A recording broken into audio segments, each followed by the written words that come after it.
पंजाब में 15 नवंबर तक गन्ने की क्रशिंग शुरू न करने पर 10 शुगर मिल्स को शो कॉज नोटिस जारी कर दिए गए, जिसमें कहा गया है कि क्रशिंग में ताखीर के बायस किसानों को नुकसान और गंदम की बरवक्त काश्त मुतासर होती है। मजीद जान लेते हैं डॉन न्यूज़ के नुमाइंदे अली वकार से। अली, अपडेट कीजिएगा। शुगर मिलों को जो है वो नोटिस जारी किए हैं, शो का नोटिस जारी किया गया है कि जो 15 मुकर्रर की गई थी क्रशिंग शुरू करने की, उस पर बर वक्त उन्होंने क्रशिंग शुरू नहीं की, जिसकी वजह से किसानों को जो है वो गन्ने की कीमत में भी नुकसान उठाना पड़ा और गंदम की बुवाई जो है उसमें भी ताखीर हुई, जिस पर जो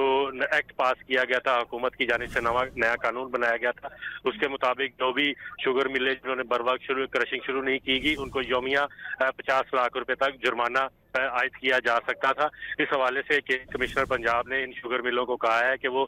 26 तारीख तक अपना मुकम्मल डाटा और तफसीलात जो है वो फराहम करें कि उन्होंने किस तारीख को शुगर की क्रशिंग शुरू की, गन्ने की कितना गन्ना खरीदा, किस वजन पे और कितनी कीमत पर खरीदा, ये तमाम तर तफसीलात फराहम की जाए। जो भी शुगर मिल बर वक्त जवाब जमा नहीं करवाएगी उसका मुताबिक कार्रवाई अमल में लाई जाएगी। जी अली वकार, बहुत शुक्रिया आपका।